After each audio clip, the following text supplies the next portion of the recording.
Wouldn't be a day at SMA without a Chevrolet. And this is what we're working on, folks. This old Chevy. I think it's an 01 probably, or ish. 2500 HD. It's got the big 6.0. And it's got your common manifold leaks. Except this case is a little different because somebody's already been here. This has been done before. So we have bolts with, lots of stacked up washers and weird things holding manifolds on, and the rear hole here has no threads in it at all. The bolt literally just pulled out, and all the bolts are breaking off. And I assume some of them have been cross threaded because they're coming out and the threads are coming with them. This bolt was snapped off also, which I got that out, and that was kind of the purpose of this video. Is what I want to show you is one of my favorite methods for retracting broken bolts, particularly in this case where this one here has been sheared off for a long time, and the good news is it's sticking out a little bit. Now the method I'm going to use is one that I showed perhaps 5 or 6 years ago on some YouTube videos, and I just want to kind of just do a refresher on it. My favorite method for extraction is using the welder. And we're going to clean the end of the stud up a little bit. Usually these GMs come apart quite easily if nobody's been there. I don't know if this one or this one up front that you can't see, which I'll show you, I don't know if they're cross-threaded in there. But I'm just going to show you the method I use with the torch or with the welder, and we'll get these out and we'll have fun doing it. First thing first, we're going to make the end of it a little bit shiny with a classic wheel. So there, it's shiny. And yeah, you're gonna see some stuff going to exhaust ports. You just have to get past it. Close your eyes. One or the other. We're gonna stick an 8mm nut. You could probably use a 5/16 or whatever you have that fits somewhat close. Use a 13 socket. We're gonna bring her on there just a little bit. You wanna leave a little bit of a gap out here in the end. And then we're gonna fry that sucker on there with some Miller time. We're gonna attach our ground really close to where we're working. Click right on the valve. No, don't do that. We'll stick it right there in the head. We'll scrape it back and forth to make it shiny a little bit if we can. They usually hold. There we go. Oh, almost had it. There we go. Now we're happy. Take your MIG welder. We're using a Miller-Matic 211. We got her cranked up to nuclear. Give it just a little psh. Okay, make sure we got good connection. All right, close your eyes and just fry that sucker on your nuclear setting. Oh yeah, full nuke. And then the important part is that you wait. Give it some time to cool. But before you do that, we're going to fire up a little bit to get them untangled from the mess over here. And what we want to do is we want to get in here with the torch. Now, aluminum is quite difficult to heat. We're going to come in and I'm just going to heat near where that stud goes into the head. Not so much to expand the metal, because this is going to cool almost instantly once we take the torch away. The aluminum pulls the heat away very quickly. But what I want to do is right next to the hole, there's usually quite a bit of corrosion, and heating it up usually breaks that free, and oftentimes will break the bond of that bolt that's stuck in the head. We're going to fire up Vic. We're just going to get in there and just tickle this thing. Oops. Stop. There we go. Come down, just like I say, near that stud. Just massage it with the flame. And I can kind of hear it sizzling and kind of popping away some of the crap that'll be stuck in there. And then we'll just give the whole thing a nice little glow and walk away. And then don't get the ugly done right out right away. You want to do at this point is either give it a handy with a ratchet. We're going to grab a wrench. You can't see because I'm torch blind right now. Wait till your vision comes back. That's a good time to start. Ooh. But you can see the head, it's cool. Either that or I'm really strong. This is still pretty toasty. But we're going to give it just a light little wiggle. And it might break off, and it might not. If you guys weren't in my way, I could actually look and see if the stud's turning. Oh gosh, you guys can't see anything. Unenhance. Unenhance. I'm just giving it some nice little wiggles. I see white dust dropping down. So that's a good sign. Because that means the corrosion is breaking free. So it feels pretty good. I mean, real good. And you know what's going to make this thing come out nice and easy? I'm talking. Stand back, it might fall out. Some WD. Because you never know. There could be a little water up in there. So now we're going to stick the ratchet on it. Now that it feels like it's moving.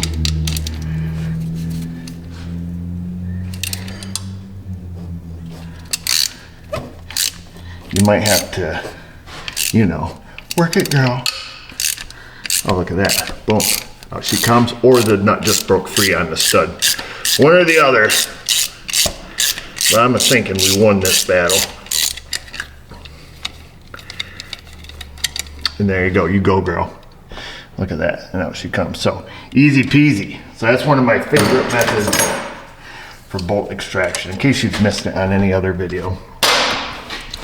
And there it is. Enhance. Enhance. It just looks like a regular bolt when you're done. And you can put it back in your bolt bin if you want. I was kind of hoping on the, maybe on the other side, maybe we'll have one broke off that's recessed. Because some people in the comments right now are like, oh, this is a perfect situation. Which it is, I agree.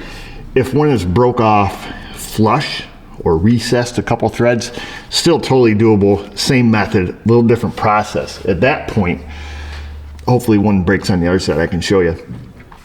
I use a flat washer, or a washer, as my mother-in-law would say. Do you wash your hands? Yeah, I washed them with soap. But you just take a flat washer here, take for example, like you would use like a USS 5/16.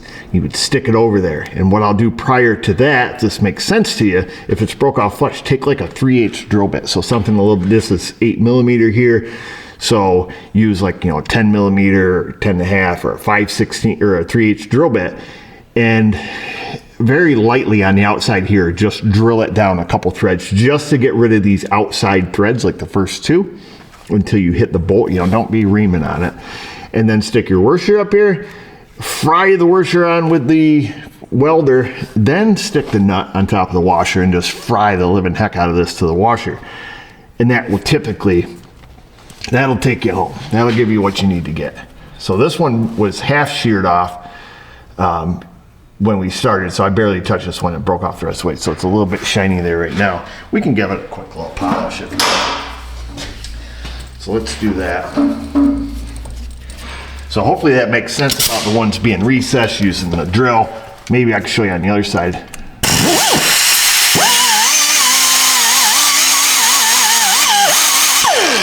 If we're lucky, then we'll get some to snap off over there. Of course, this one already had some broken ones. I got that kind of wedged on there. And again, this is a very ideal situation. A, because it's a Chevy and you can take the fender liner out and it's right in front of your face. And B, because the studs are sticking out. Look at that, she's on there. Let's get old Miller time here. Wow, it's always like an octopus cords over here. I'm gonna shove that right down in there. That'll get some people torqued. Unenhance. Be sure to give a little psst, make sure you got a good ground. Woo, yeah, that's good. And I can give her the beads here. Ah, now I did it, rookie.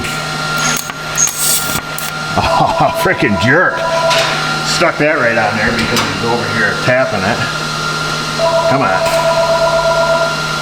Alright, cut that off. Boom. She's good now.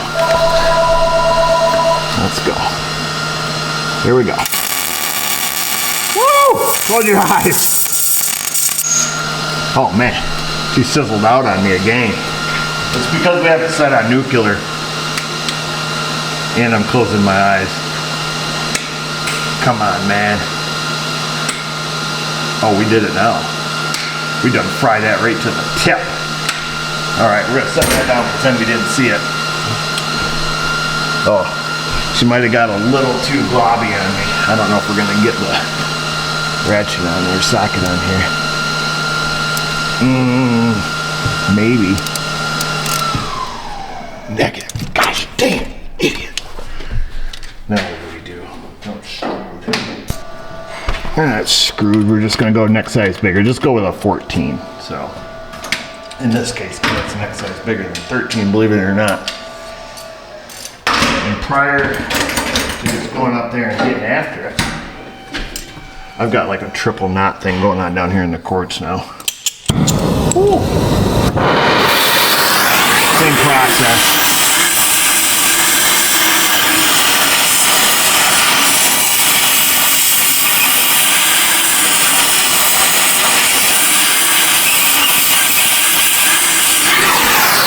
Give that a little heat.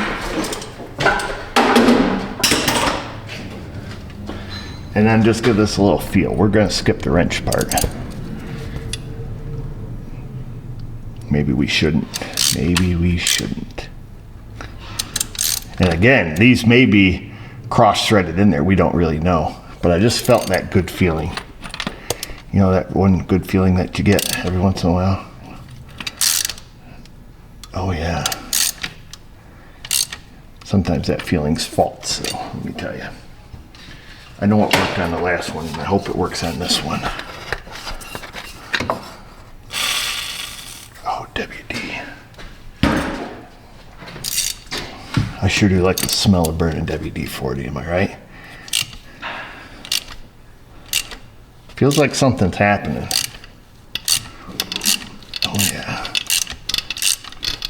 Oh, you can tell by the intensity that things are happening.